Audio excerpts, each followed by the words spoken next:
요한복음 13장 36절로부터 38절까지 있는 말씀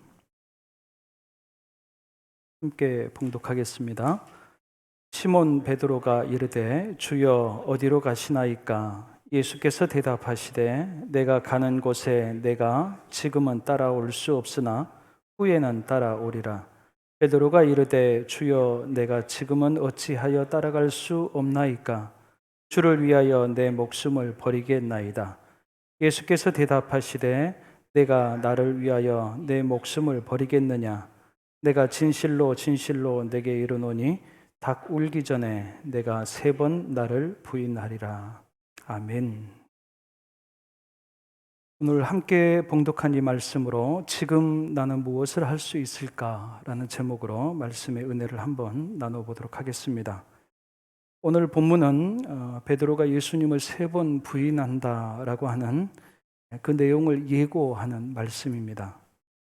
아마도 이 일은 베드로에게 있어서 지울 수 있다고 한다면 지우고 싶은 가장 어떻게 보면 부끄러운 과거가 될 수 있는 일이었을 것입니다. 그런데 성경은 기록하고 있어요. 뿐만 아니라 13장에는 베드로뿐만 아니라 유다의 배반 사건도 기록을 하고 있습니다. 이 두 사람의 인생에 있어서 가장 치명적인 그런 일을 기록하고 있는 성경. 그들 자신만 본다고 한다면 한없이 부끄럽고 어떻게 보면 실패했고 어떻게 보면 참 못났고 부끄러웠던 그러한 인생들. 그런데 오늘 본문 말씀에 베드로에게 대해서 예수님께서 하시는 말씀은 지금은 따라올 수 없으나 그랬어요. 지금은 네가 할 수 있는 게 없다라는 이야기예요. 어떻게 보면 무능력함이 낱낱이 드러나는 그런 상황 가운데 있는 사람들.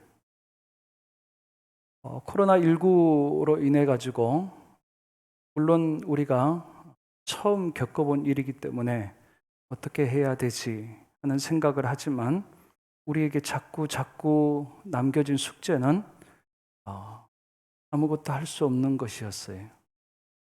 이것도 하지 않아야 되고 저것도 하지 않아야 되고 그러는 가운데에서 고민이 깊어질 수밖에 없었지만 그때마다 제 안에서 가장 큰 고민이 뭐냐 하면 내가 이런 상황 가운데서 무엇을 할 수 있을까? 우리가 무엇을 할 수 있을까? 그 고민, 그 생각들을 참 많이 했던 것 같습니다. 어떻게 보면 지금은 아무것도 할 수 없는 사람들, 그 이야기가 오늘 본문에 어떻게 보면 큰 주제이기도 합니다.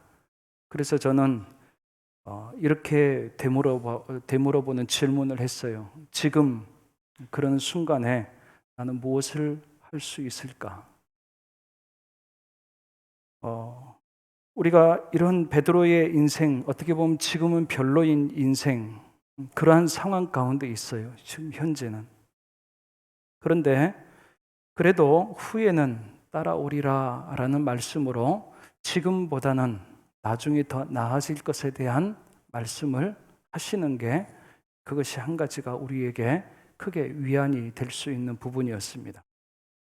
우리가 잘 알고 있는 말씀 중에 욥기 8장 7절에 있는 말씀이 내 시작은 미약하였으나 내 나중은 심히 창대하리라 라는 말씀을 우리는 어떻게 보면 뭔가 내일을 기대하고 희망할 수 있기 때문에 늘 그래도 자주 기억하고 또 뭐 집에도 걸어놓기도 하고 하는 말씀으로 그렇게 사랑하는 말씀 중에 하나로 우리가 삼고 있습니다. 어떻게 해서든지 나중에 더 나은 인생을 살고 싶고 나중에 더 나은 그런 사람이 되고 싶은 그런 마음. 그런데 나중은 나중인데요. 그 나중을 위해서 지금 내가 할 수 있는 일은 무엇일까? 이것 해도 잘 안 되고 저것 해도 잘 안 되고 그래서 어렵기만 하고 스스로 자신감에 대해서는 무능력함을, 무기력함을 우리가 경험하게 되는 그러한 일들 앞에 있을 때에 우리는 과연 어떻게 해야 됩니까? 그래서 오늘 말씀을 통해서 우리가 예수님께서 베드로에게 어떤 말씀으로 그를 위로하시고 그에게 뭔가 길을 제시하고 계시는지를 우리가 살펴보려고 합니다. 일단 무엇보다도 먼저 베드로에게 뭐가 부족했기 때문에 지금 이렇게 아무것도 할 수 없었던 것인가 하는 것을 우리가 좀 살펴보려고 해요. 무엇이 그를 무능력하게 만들었느냐는 거예요. 오늘 본문에 앞서서 33절에 보니까 작은 자들아 내가 아직 잠시 너희와 함께 있겠노라. 너희가 나를 찾을 것이나 일찍이 내가 유대인들에게는 너희는 내가 가는 곳에 올 수 없다고 말한 것과 같이 지금 너희에게도 이르노라 그랬어요. 그러니까 지금 제자들에게 예수님께서 뭔 이야기를 하셨냐 하면 지금은 내가 너희와 지금 잠시 같이 있지만 곧 떠나실 것에 대한 이야기를 하시는 거예요. 떠나실 때에 그 제자들이 같이 갈 수 없을 것에 대한 이야기를 하세요. 그러니까 오늘 본문에서는 이제 베드로가 이야기를 하는 거예요. 무슨 말입니까? 주님 어디 가십니까? 그런 이야기로 오늘 36절의 말씀이 시작됐어요. 어디 가십니까? 사실은 예수님께서 지금 가시는 길에 거의 마지막에 마치 제자들과 이별을 준비하듯 여러 가지 의미 있는 일들을 지금 많이 하고 계시는 중에 있었어요. 예수님께서는 십자가를 지기 위해서 예루살렘에 들어오셨고 십자가를 지기 위해서 그 십자가에 대한 의미를 어떻게 해서든지 제자들에게 이해시키고 알려주기 위해서 애를 쓰셨던 것을 앞서 우리가 살펴봤습니다. 이미 우리가 이 요한복음 안에서도 이미 10장 11절에 보면 선한 목자에 대한 이야기를 하시면서 선한 목자는 양들을 위하여 목숨을 버린다 그런 말씀을 하셨어요. 그리고 요한복음 12장 7절에서는 마리아가 향료를 가지고 이렇게 발을 닦아줄 때에 그의 일을 이렇게 그치지 못하게 제자들이 말리려고 했거든요. 왜 그 비싼 향료를 이렇게 허비하느냐. 그때도 이야기하셨어요. 나의 장래의 날을 위해서 하는 거니까 멈추지 않도록 해라. 예수님께서는 제자들에게 어찌되었든지 간에 예수님이 가시는 길을 알기를 원하셨어요. 그리고 그때 순간순간마다 그것을 알려주려고 나름대로 이렇게 애를 쓰시고 말씀을 하셨단 말이에요. 그런데 정작 제자들 중에서 베드로는 스스로 자기가 제일 첫째 되는 수석 제자라고 그렇게 생각했잖아요. 그런데 그 수석 제자인 베드로조차도 예수님을 이해할 수가 없었어요. 예수님의 가는 길도 이해하지 못했어요. 그래서 관심이 있는 듯 이렇게 질문하기는 했지만 어떻게 보면 36절에 주님 어디 가십니까? 하는 이야기는 그거는 어떻게 보면 관심에서 나오는 그런 질문이라기보다는 무지에서 나오는 질문으로 우리가 읽혀지는 것입니다. 왜 그러면 이 베드로는 예수님이 가시는 이 길을 도무지 이해하지 못했을까요? 오늘 말씀에 앞서 아까 보았던 33절의 말씀에 보니까 예수님께서 제자들에게 지금은 너희들이 나를 따라올 수 없다 하는 이야기를 하시면서 이와 유사했던 일들을 그들에게 상기시켜 주었습니다. 내가 유대인들에게는 너희는 내가 가는 곳에 올 수 없다 그렇게 말한 것과 같이 지금 너희에게도 이르노라 그랬어요. 그러니까 이전에 유대인들에게 그렇게 말씀하셨던 적이 있었다는 겁니다. 그게 이제 요한복음 8장 21절에 기록이 되어져 있는데 유대인들과의 대화 가운데에서 예수님께서 한번 그렇게 이야기하신 적이 있었습니다. 내가 가리니 너희가 나를 찾다가 너희 죄 가운데서 죽겠고 내가 가는 곳에는 너희가 오지 못하리라 그렇게 말씀하셨어요. 유대인들에게도 못 간다고 이야기하신 그곳을 지금 제자들에게도 똑같이 이야기하셨다는 거예요. 무슨 차이일까? 이 유대인들과 이 제자들에게 있어서 어떻게 보면 같은 거예요. 지금 갈 수 없다는 것. 그런데 차이점은 뭐냐면 유대인들에게는 계속 나중에 너희들도 갈 수 있을 거야 그렇게 이야기 안 하셨어요. 근데 제자들에게는 너희는 나중에 따라올 것이다. 그렇게 이야기하셨단 말이에요. 그러니까 차이가 없는 듯 똑같은 듯 하면서 달랐던 거예요. 뭐가 차이가 있었을까? 결론적으로 이야기하면 그것은 믿음의 차이였습니다. 믿음의 차이에 따라서 믿음이 있고 없고의 차이 때문에 예수님의 그 길을 따라갈 수 있는 사람이 있고 그렇지 못한 사람이 있는 거예요. 물론 지금 현재는 예수님의 제자들도 못 가잖아요. 그럼 그건 뭡니까? 믿음의 부족함, 연약함 때문에 그래요. 그러니까 믿음이 부족하면, 믿음이 없으면 예수님의 길을 따라서 못 가는 겁니다. 유대인들에게는 그들이 여전히 죄가 있어요. 죄의 문제를 해결할 생각이 없습니다. 다시 말하면 그것은 믿음이 없다는 것과 같은 이야기입니다. 그러니까 믿음이라고 하는 것은 죄와 같이 공존하지 않습니다. 믿음이 있으면 그 믿음은 반드시 이 죄의 문제를 해결하려고 하거든요. 그래서 우리가 예수 그리스도를 믿으면 우리가 구원을 얻는다는 확신을 얻는 것은 다른 문제 때문에 그렇지 않습니다. 그 죄의 문제를 해결해 주실 수 있는 예수 그리스도의 그 은혜의 능력, 대속의 능력, 그것을 믿기 때문에 그래요. 근데 이제 제자들이 그동안 그래도 예수님과 같이 다니면서 그들에게 믿음이 생긴 거예요. 그런데 그 믿음이 아직까지는 자라지 못했어요. 그래서 그 믿음이 연약하기 때문에 겉으로 보기에는 별 차이가 없어요. 유대인들이나 예수님의 제자들이나 능력도 잘 나타나지 않고 예수님의 길을 따라가지도 못하고 하는 것은 비슷했어요. 그런데 예수님께서는 제자들에게 다른 이야기를 하세요. 지금은 따라오지 못하겠지만 너희들이 나중에는 따라올 수 있을 거다. 그렇게 이야기하세요. 그 무슨 차이예요? 믿음이 그 지금 어떻게 보면 표시도 잘 나지 않는 그 믿음이 점점 자라가서 너희들의 믿음이 장성하면 너희들이 따라올 것이다라는 거예요.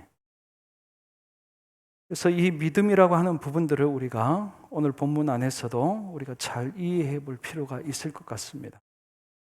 히브리서 11장 6절의 말씀에 보면 믿음이 없이는 하나님을 기쁘시게 못하나니 하나님께 나아가는 자는 그가 계신 것과 그가 자기를 찾는 자들에게 상 주시는 이심을 믿어야 할지니라 그랬어요. 그러니까 우리는 하나님 앞에 나아가고 주님을 따라가는 방법은요, 믿음이라는 방법입니다. 그러니까 믿음이 없으면 예수님의 길을 따라갈 수가 없어요. 예수님의 제자들은 사실상 베드로는 지금 뭐 오늘 본문 말씀을 보니까 사실은 큰 소리 친단 말이에요. 큰 소리 쳤어요. 왜 제가 못 따라갑니까? 그런데 큰 소리 친다고 그게 믿음은 아니에요. 보니까 그에게 있어서 열정, 주님을 사랑하는 마음, 그것을 우리가 부정할 수는 없어요.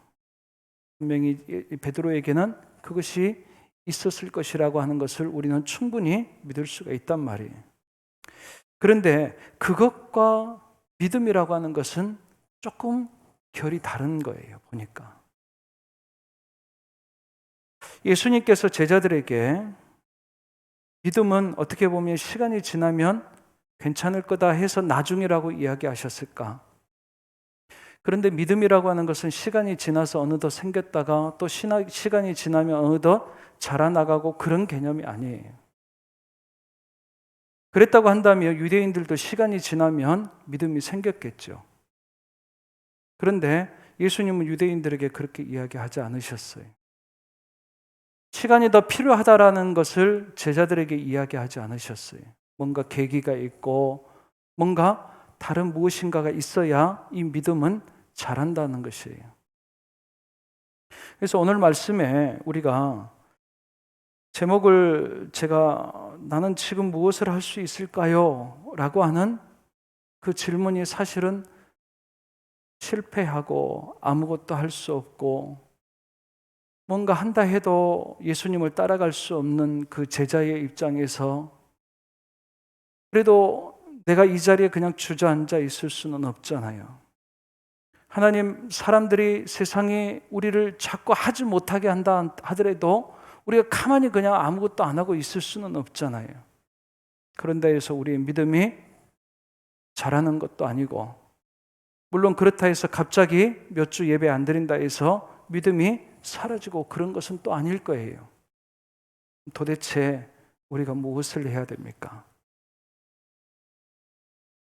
오늘 저는 베드로를 통해서 다시 한번 우리가 이 시간, 어떻게 보면 우리들에게 힘겨운 시간들이지만 이 시간에 하나님 우리가 무엇에 좀 더 힘을 써야 할까요? 이 일이 아니었다 할지라도 저와 여러분들에게 있어서는 우리가 주님을 따라가는 그 믿음의 여정 안에서 우리가 늘 고민할 수밖에 없는 그런 일들이 많습니다. 하나님, 제가 믿음이 있다 하는 목사인데, 하나님 아버지, 제 믿음이 주님 앞에서 다 낱낱이 드러났을 때 참 보잘것없는데, 하나님, 이렇게는 그대로 좀 있을 수가 없을 것 같은데 어떻게 합니까? 우리에게 중요한 것은 그래요. 오늘 이 말씀을 통해서 여러분들에게 같이 은혜를 나누고 함께 이렇게 합시다라고 말씀드리고 싶은 것은 다른 것이 아니라, 우리가 믿음이 있다 하지만 그 믿음이 처음부터 큰 믿음, 온전한 믿음으로 우리에게 다 그냥 주어진 것은 아니더라는 거예요. 그래서 우리의 믿음은 처음부터는 참 어리고 어떻게 보면 작고 보잘것없는 그런 믿음이었다는 것을 우리는 잘 알고 있습니다. 그런데 문제는 그 믿음이 자라도록 해야 된다는 거예요. 예수님께서 베드로에게 네가 나를 위해서 목숨을 버릴 수 있겠느냐? 베드로가 큰 소리 쳤거든요. 제가 주를 위해서 목숨도 버리겠습니다.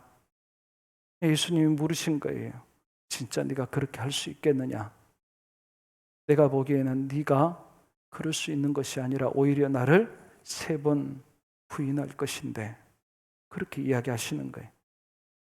그러니까 내가 큰 소리치는 나의 믿음과 예수님이 보시는 나의 믿음의 격차가 있었어요. 베드로가 스스로 생각했던 자신의 믿음은 어떻게 보면 예수님이 기대했던, 예수님을 충분히 따라갈 수 있을 만한 믿음으로 큰 소리 쳤지만 예수님이 보시기에는 그렇지 않으셨어요. 저는 저와 여러분들이 내가 어떻게 대답을 하는 그런 나의 믿음에 대해서 내가 어떻게 생각하고 대답하고 내가 열정을 갖고, 그것이 우리는 거짓이 아니라고 우리는 지금도 이야기하고 우리는 그렇게 믿어야 될 것이에요. 그럼에도 불구하고 과연 주님이 보시는 믿음, 그 믿음이 저희 안에 온전함으로 그렇게 자리를 잡았을까?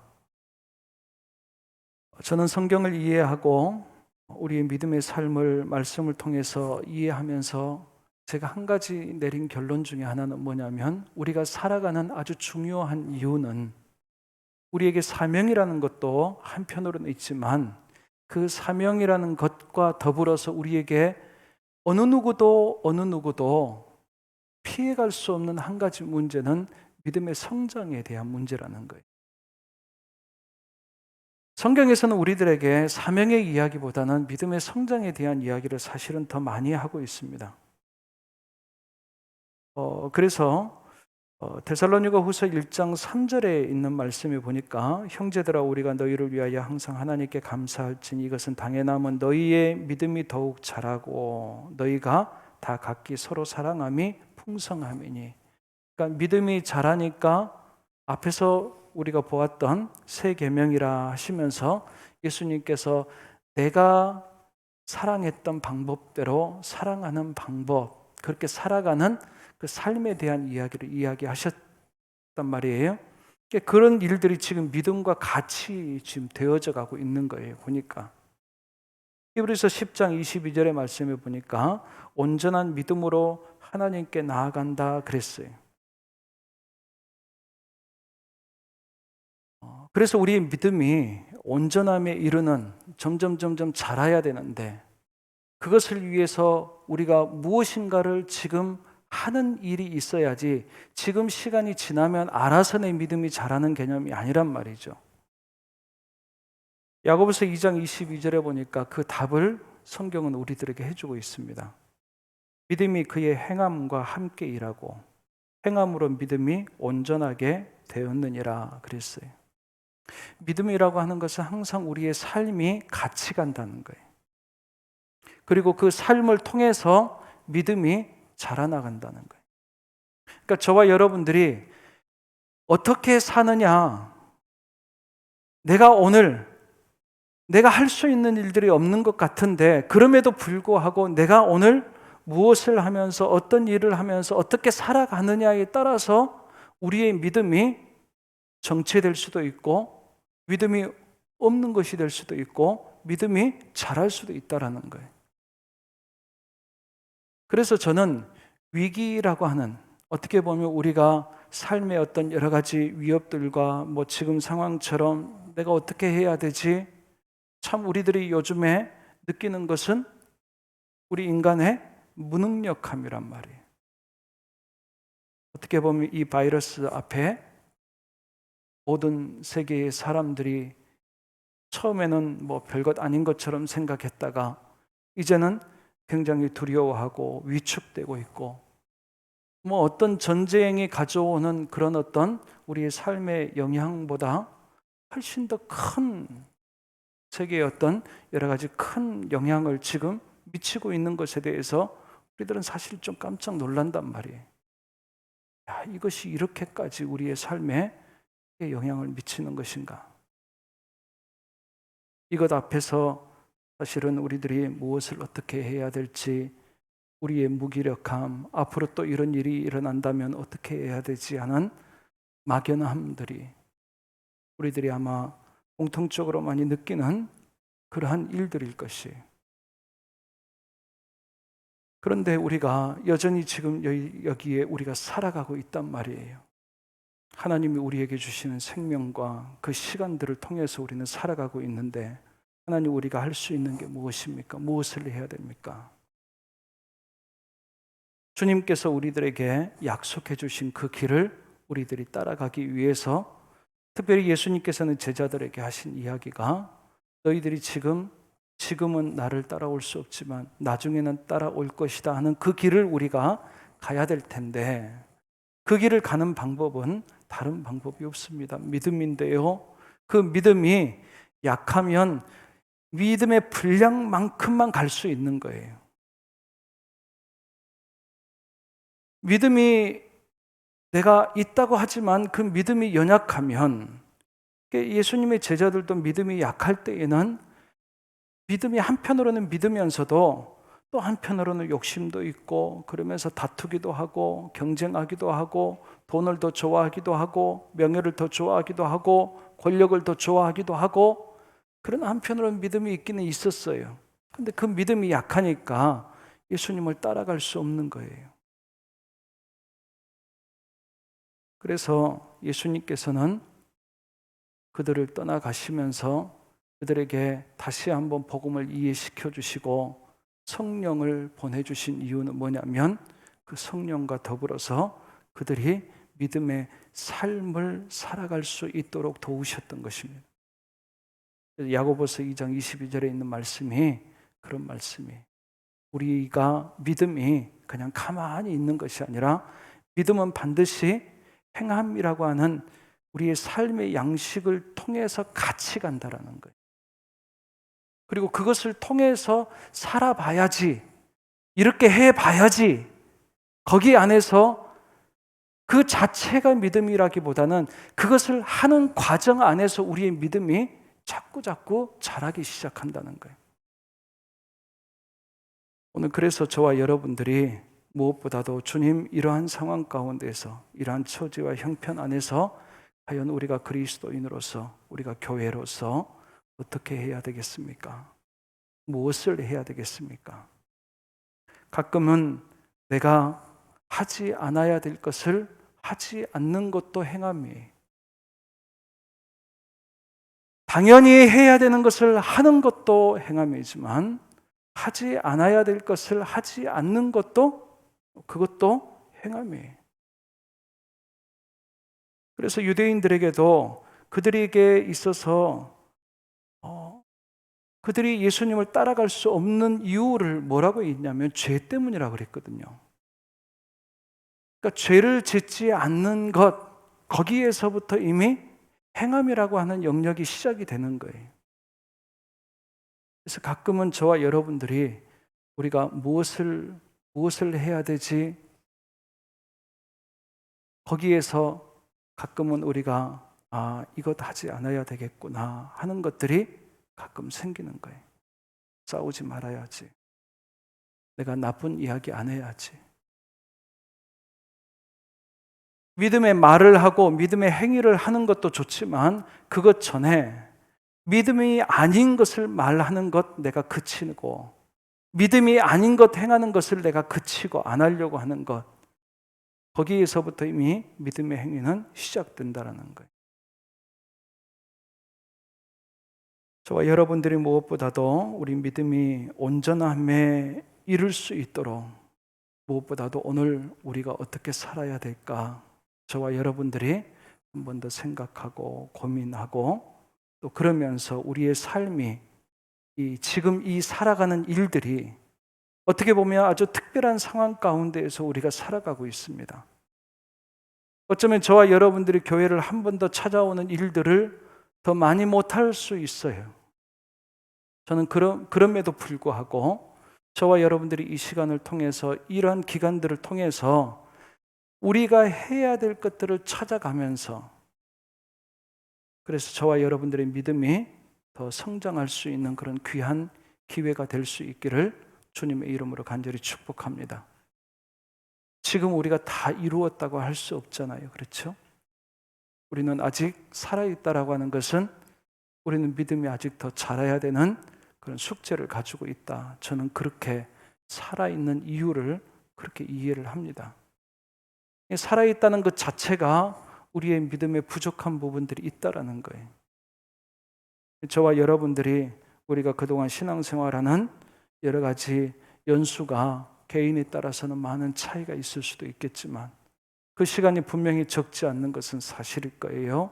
그렇지만 그럼에도 불구하고 내가 더 주님을 더 가까이, 주님께 더 가까이 가기 위해서 저와 여러분들의 믿음이 오늘도 그냥 머물러 있지 않고 주님께 더 가까이 갈 수 있을 만한 믿음으로 성장해 갈 수 있도록 저와 여러분들의 삶이 그것을 따라가는 믿음의 삶이 될 수 있기를 주님의 이름으로 간절히 축복합니다.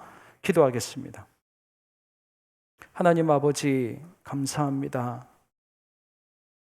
믿음이 없는 저희들에게, 그래서 소망도 없는 저희들에게 주님께서 찾아와 주시고 말씀을 주시고, 그래서 저희들에게 믿음을 갖게 하셔서 믿음 안에서 살아가는 귀한 주님의 자녀들이 되게 하신 것 감사합니다.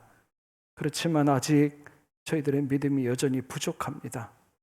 하나님, 좋을 때의 믿음, 또 여러 가지 문제가 있고 어려운 환경 가운데 내가 또 어떻게 나의 믿음을 지켜나가야 될지 우리들은 늘 시험대 위에 있습니다.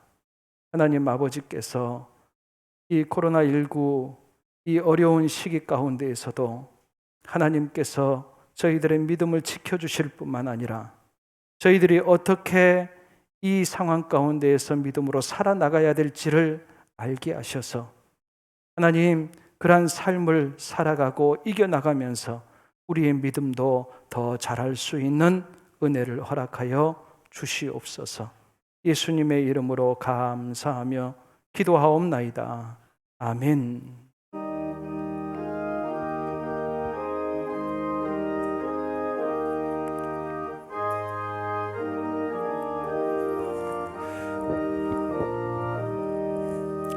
내 맘과 정성을 다하여서 주 너의 하나님을 사랑하라.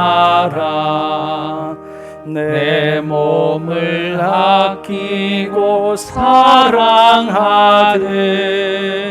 형제와 이웃을 사랑하라. 주께서 우리에게 명하시니 그 명령 따라서 살아가리. 널 미워 해치는 원수라도 언제나 너그럽게 사랑하라. 널 핍박하는 자 위에서도 신실한 마음으로 복을 빌라. 주께서 우리에게 명하시니 그 명령 따라서 살아가리. 나 항상 주님을 멀리하고 형제를 사랑하지 못하였다. 이러한 죄인을 사랑하사 주께서 몸 버려 죽으셨다. 속죄의 큰 사랑 받은 이모 내 생명 다 바쳐 충성하리.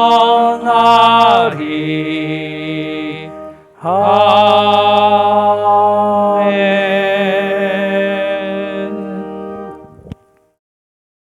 하나님 아버지 감사합니다. 아버지 하나님 앞에 감사하는 마음으로 예물을 드리는 귀한 손길이 있사오니 아버지 하나님께서 이 예물을 기쁘게 받아주시고 또 어렵고 힘겹게 이 시간들을 살아가는 모든 사람들에게 하나님의 위로가 또 특별히 아버지 하나님 무엇을 어떻게 해야 될지 곳곳에서 아버지 하나님 믿음의 연약함으로 인하여서 들려오는 그 신음소리들이 있사오니 하나님께서 위로하시고 믿음을 더하게 하셔서 잘 이겨나가게 하시고 하나님 믿음으로 승리할 수 있도록 주님 도와주시며 하나님의 크신 은총의 소리가 곳곳에 많이 아버지 하나님 확인되어질 수 있는 그런 귀한 역사가 일어날 수 있도록 주님 도와주시옵소서.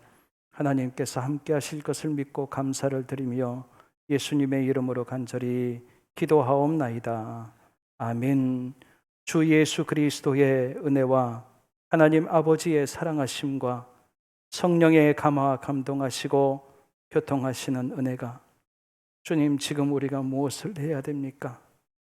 오늘 주신 말씀 가운데에서 주님 아버지 우리에게 주신 그 믿음을 귀하게 여기고 그 믿음으로 이겨나가게 하시고 아버지 하나님 그 믿음을 가지고 살려고 애쓸 때에 우리의 믿음이 더욱 자라게 하셔서 아버지 하나님 끝까지 세상을 이기며 살기를 소망하여 이 자리에 머리 숙인 하나님의 귀한 자녀들 위해 사랑하는 주의 권속들 위해 이 땅 위에 이 민족 위에 이제로부터 영원토록 함께 하옵시기를 간절히 축원하옵나이다.